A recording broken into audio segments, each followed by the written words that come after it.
Look at a modern, autonomous electric vehicle navigating a crowded city intersection.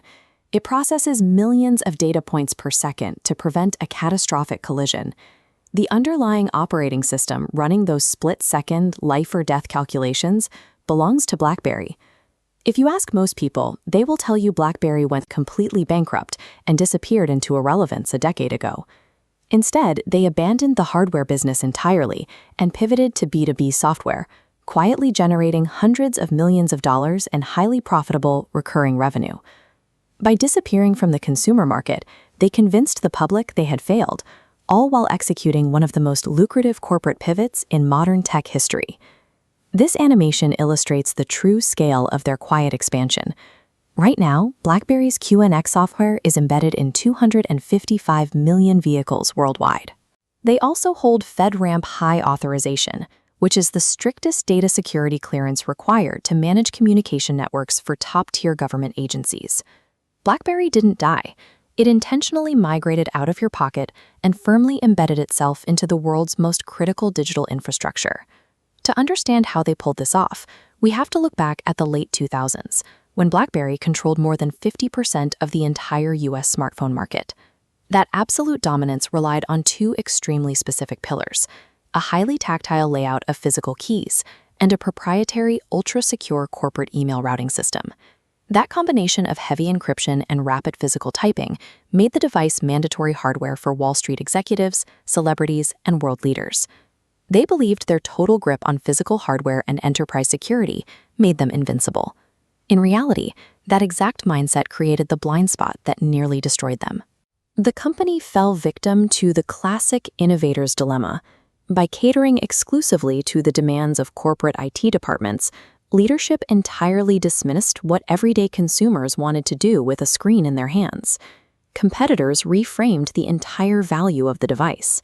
Apple and Google turned the smartphone into an open platform fueled by massive third-party app ecosystems. This chart traces exactly how quickly consumers reacted. You see a rapid collapse in BlackBerry's market share as users flocked to vastly superior app stores. In a panic, BlackBerry rushed to release the storm, stripping away the physical keyboard for a flawed glass display.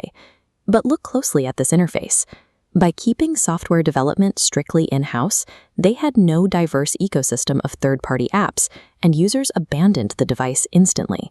They lost the smartphone war because they tried to fight a software ecosystem battle while completely paralyzed by a hardware-first mentality.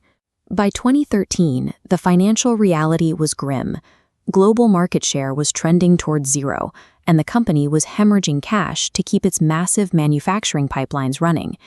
New leadership realized that trying to sell glass rectangles was a lost cause. The only remaining value the company possessed was hidden beneath the surface, in its invisible security architecture and highly reliable operating systems.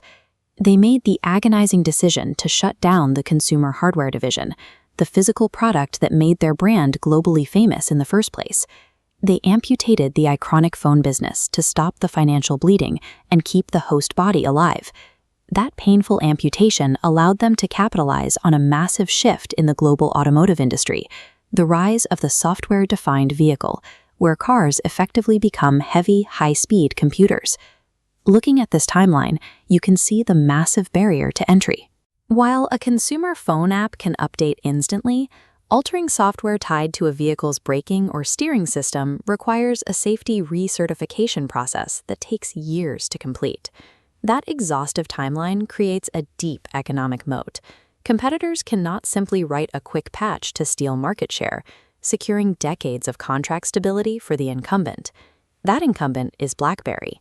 Their software is now locked into the top 10 automotive OEMs worldwide, providing a steady stream of high-margin, recurring revenue every time a vehicle rolls off the line. They successfully retreated from an incredibly vulnerable consumer market and built a nearly impenetrable enterprise moat. The ultimate irony of this pivot is that the stubborn obsession with strict enterprise security, the exact mindset that destroyed their consumer phone business, is the exact same mindset that allowed them to dominate the embedded software sector. The plastic smartphone is a dead cultural artifact sitting in a drawer, while the underlying software engine quietly controls millions of moving vehicles and government networks today. It proves that true corporate survival often requires the ruthlessness to kill your defining product, so you can become the invisible foundation of the future.